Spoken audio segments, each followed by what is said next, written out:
आप अपना मुँह ज़रा हिलाएँ ऐसे, जैसे चबाते हैं किसी चीज़ को। मुँह खोलो, मुँह खोलो ना। मुँह खुलवाएँ ज़रा इनका। जी मुँह खोलो। जी मुँह खोलो ना, कह रहे मुँह खोलो। हल्का सा, बस ज़्यादा फ़ोर्स नहीं लगानी।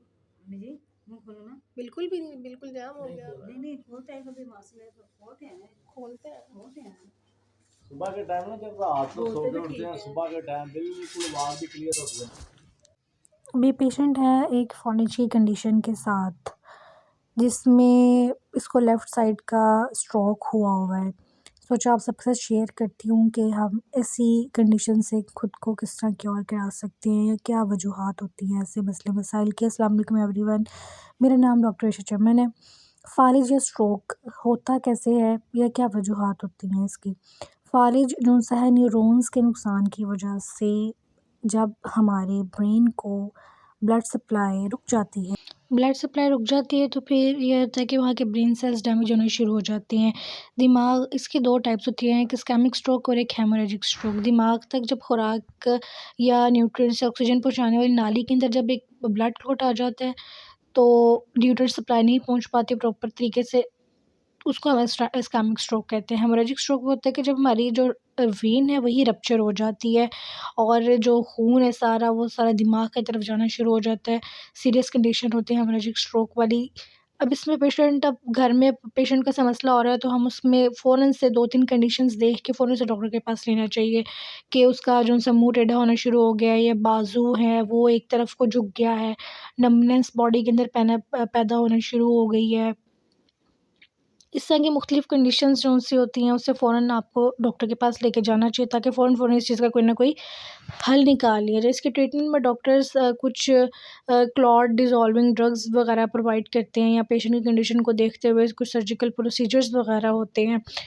प्लस हमें सारे पेशेंट की जो-सी है वो एक लाइफ़स्टाइल मॉडिफ़िकेशन करवानी पड़ती है। उसकी डाइट का ख़्याल रखना पड़ता है। अगर डाइट की बात की जाए तो हमें उसे फ्रूट एंड वेजिस का बहुत ज़्यादा पोर्शन उसे खिलाना चाहिए।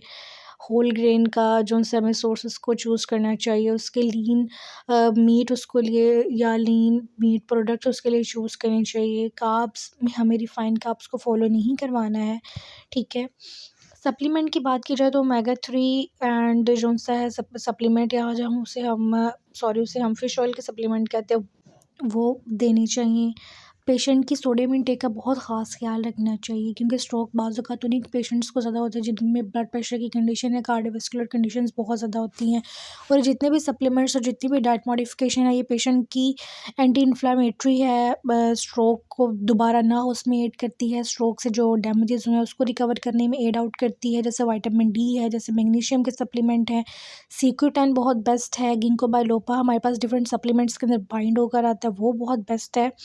नेचुरल रेमेडीज़ के अंदर गिनसिंग है और एक टर्मेरिक का मैं आपको बताना चाहूँगी।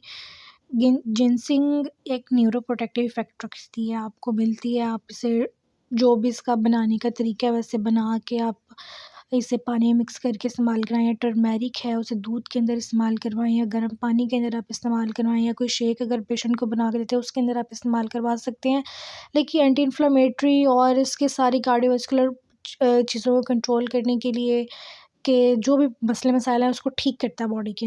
अब जैसे कि जैसे मैंने पेशेंट की वीडियो आपको दिखाई है, अब ये पेशेंट टोटली एक फ़ालिज के साथ एक एनजी फीडिंग के ऊपर था, ट्यूब फीडिंग के ऊपर। ये मुँह से कुछ खा नहीं सकते थे, इसके मुँह के मसल्स बिल्कुल भी मूव नहीं कर रहे थे। इस तरह के पेशेंट्स के लिए बहुत ज़्यादा हमें ना इफ़ेक्टिवली चीज़ों को ढूँढना पड़ता है कि हमने अब उसे खिलाना भी है तो हमने उसे डाइट को ब्लेंड करके जो-सा ट्यूब्स के ज़रिए हमें उसे खिलाना होता है, कितना-कितना पोर्शन खिलाना है, क्या-क्या चीज़ें ज़रूरी हैं जो हमने खिलानी है, वाटर का कितना इंटेक इसके लिए ज़रूरी है, कितना नहीं ज़रूरी है। ये सब चीज़ें बहुत ज़्यादा पेशेंट की डाइट को डिज़ाइन करना एक टास्क होता है कि हमने उनकी बॉडी में किसी चीज़ की कमी नहीं आने देनी होती।